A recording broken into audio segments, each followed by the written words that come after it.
هفته خبر تو خبر داره براتون.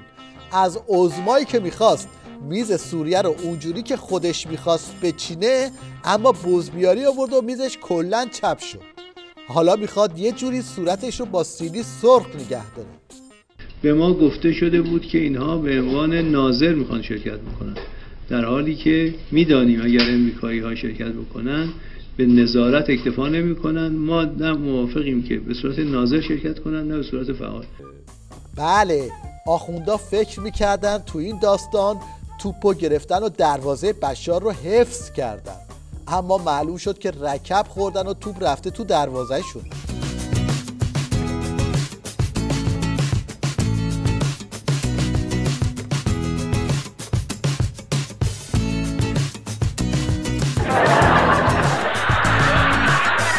از اون طرف کش و قوس آخوندها بر سر برجام ادامه داره و همینجوری میپیچن لای دست و پای همدیگه.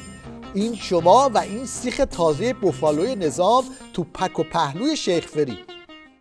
یکی از عزیزانی که جزء تیم مذاکره کننده بود اومد مشهد خودش برای من نقل کرد، گفت در یه جلسه کری شروع کرد گریه کردن، مثلا گریه کرد، اما گریه‌ای که در سایه گریه ما رو تهدید کنه.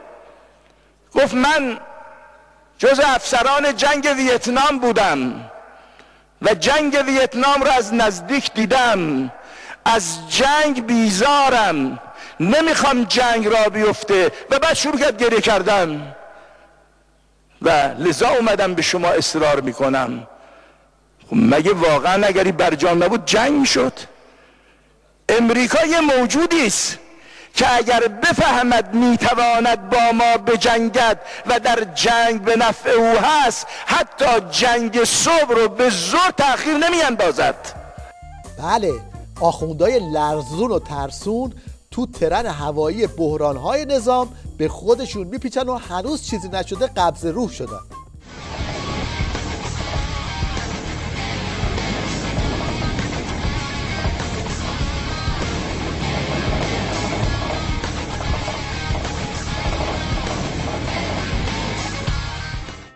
شیخ فری هم طبق معمول مشغول کرال سینه تو باطلاق برجامه و هر بار یه فیگوری میاد.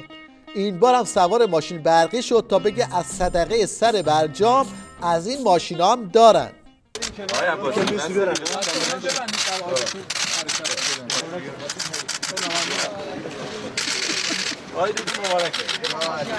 البته دوره این نمایش ها خیلی وقته که گذشته.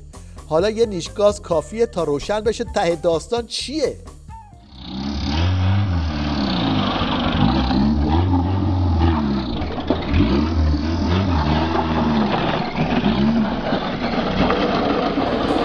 تیویریش تو هفته گذشته یه تبلیغ جدید سنگ پا پخش کرد که دکون بقیه سنگ پا فروشی ها رو تخته کرد.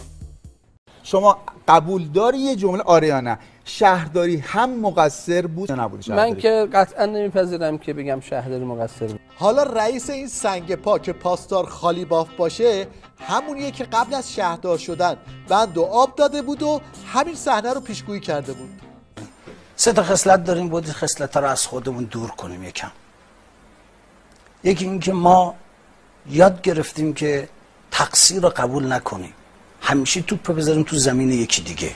جایزه لاشخور بلورین رو هم باید بدن به آخوندهای هراسون که قلاب انداختن تا از آب فاجعه پلاسکو برای چهارشنبه سوری ماهی بگیرن.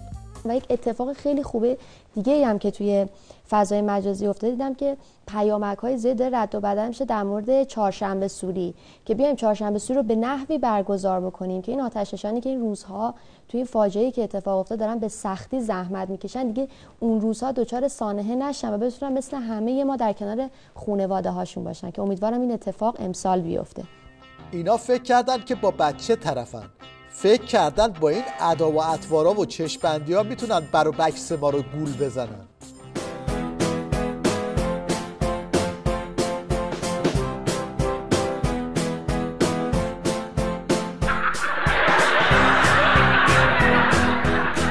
حالا ما دیگه دستمون اومده که هر وقت آخوندا خیلی تو حول و بلا هستن و خیلی رم کردن میرن تو کار رزمایش و مانور و خلاصه این جنگولک بازی ها. اینم تازه ترین نمونش.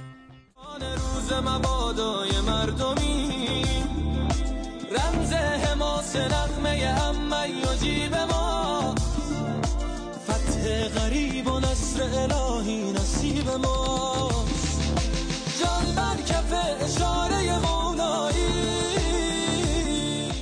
یکی نیست بگه بابا وقتی دارید این ادا و اطوارا رو در میارید فکر آخر و عاقبتش رو هم بکنید. 88 رو که یادتونه چطوری 4 دست و پا کف خیابون راه میرفتید. چرا این کارو میکنه؟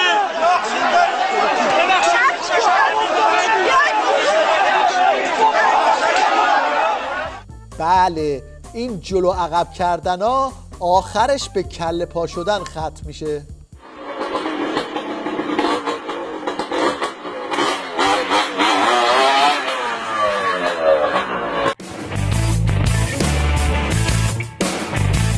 برنج تحویل ملت دادن که بعد معلوم شد اصلا برنج نیست، پلاستیکه. من امروز تو محل کارم احساس کردم که برنجی که دارم مصرف میکنم خیلی حالت لاستیکیه. بعد از اون یکم آوردم خونه که امتحانش بکنم. الان میبینین که گازو کاملا داغ کردم و برنج ریختم روش و فکر میکنم زیاد این فکر میکردم شایعه باشه که ما لاستیک یا مشمع و پلاستیک و اینجور چیزا میخوریم، ولی کاملا به هم ثابت شد برنجایی که ما داریم مصرف میکنیم.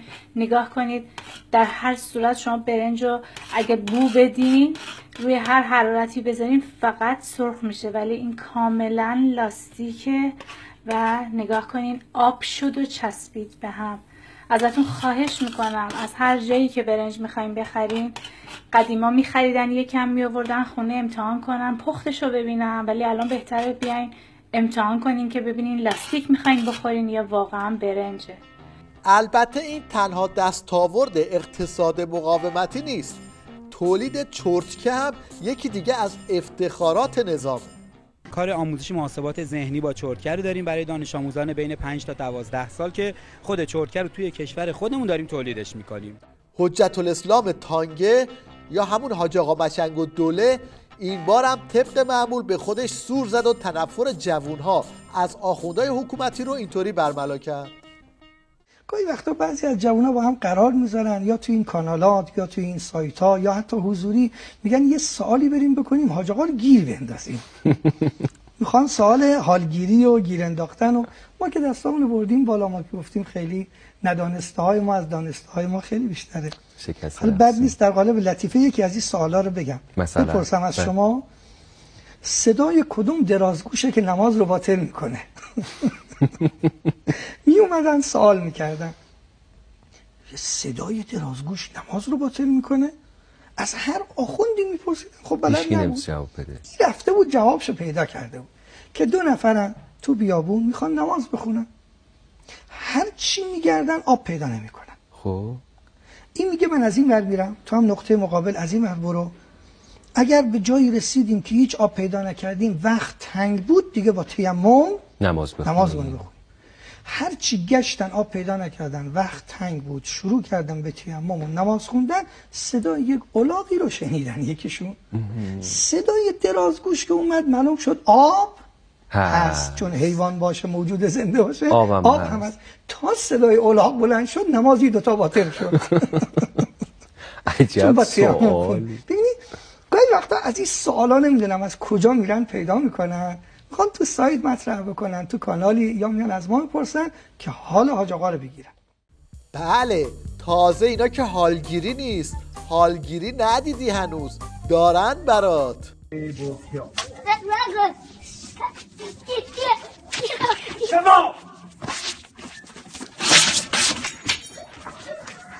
دلغک خمینی این روزا اساسی داره تقلا میکنه تا جای حاجی خاطره رو پر کنه و با سرهمبندی خاطرات موسیک از امام گور به گوری برای تیویریش مشتری دست و پا کنه. امام در فرانسه بود، افرادی میمدن دیدنش. یکی از افراد به من میگفت که ما گفتیم جمعیت خیلی شده، یه گوسفند بکشیم، یه آبگوشتی کبابی درست کنیم و گوسفندی خریدیم ذبح کردیم و غذا درست شد، امام من غذا بخوره فرمود گوسفند کشتید؟ گفتن بله آقا، این سهم امام نیست، بیت المال هم نیست، خودمون گوسفند. فرمود قانون فرانسه اینه که کسی تو خونه ذبح نکنه. من این گوسفند نمیخورم. امام از اون گوسفند نخورد.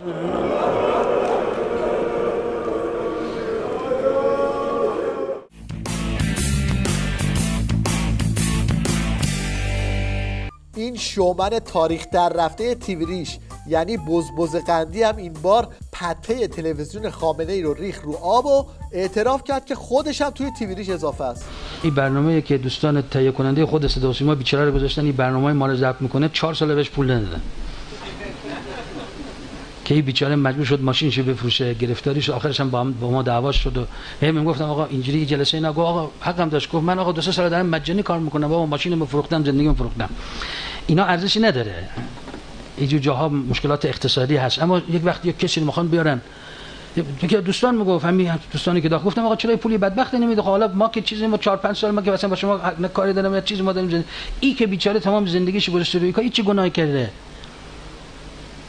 گفتن پول ندارن، بعد ایشون نه یکی دیگه دوستان گفت آقا هم میگم پول ندارن ولی ایدا میارن از این آقایون مراجع جدید رو میارن، میگم آقا میاد این نیم ساعت اینجا میشینن و همون حرفای معمولی و اینا میزنن، بعد مثلا چند میلیون تومان برای همون نیم ساعت 1 ساعت گاه اینا میرن. این ژستای بسیجی کش بزبز قندی حتی دل بسیجی ها رو هم زده و میخوان اینجوری دکش کنن.